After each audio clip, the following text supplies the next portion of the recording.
Israel ने आज सुबह गाजा पट्टी क्षेत्र के हमास के ठिकाने को निशाना बनाते हुए सिलसिलेवार हवाई हमले किए। फिलिस्तीनी अधिकारियों ने हवाई हमले में कम से कम 300 लोगों की मौत की जानकारी दी है, जबकि सैकड़ों की संख्या में लोग जख्मी हुए हैं। इनमें सबसे ज्यादा बच्चे और महिलाएं शामिल हैं। जनवरी में सीज फायर के प्रभावी होने के बाद से यह गाजा में अब तक का सबसे बड़ा भीषण हमला है। नमस्कार, मेरा नाम है यश कपूर, आप देख रहे हैं इंडिया.com। प्रधानमंत्री बेंजामिन नेतन्याहू ने कहा कि सीज फायर को बढ़ाने के लिए वार्ता में कोई खास प्रगति नहीं होने के कारण उन्होंने हमले के आदेश दिए हैं।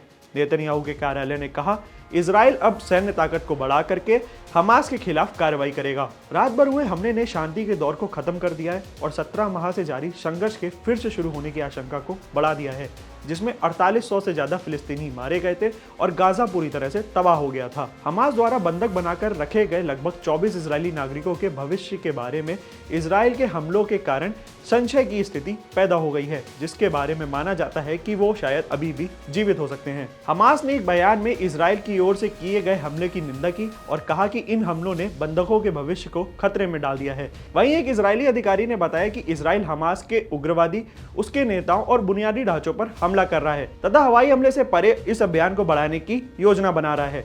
रॉयटर्स के अनुसार 19 जनवरी को युद्ध विराम के बाद से यह इजराइल का गाजा पे सबसे बड़ा हमला है। यह हमला तब हुआ जब दोनों पक्षों के बीच युद्ध विराम को आगे बढ़ाने के बीच बातचीत अटकी हुई है।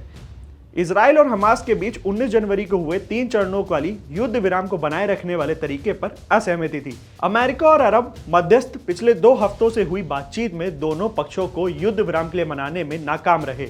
उधर हमास ने चेतावनी देते हुए कहा कि गाजा में इजराइल के नए हमले युद्ध विराम का उल्लंघन करते हैं और बंधकों के भाग्य को खतरे में डालते हैं। हालांकि मरने वालों का सटीक आंकड़ा अभी नहीं आया है। आशा करते हैं ये आंकड़ा कम से कम हो।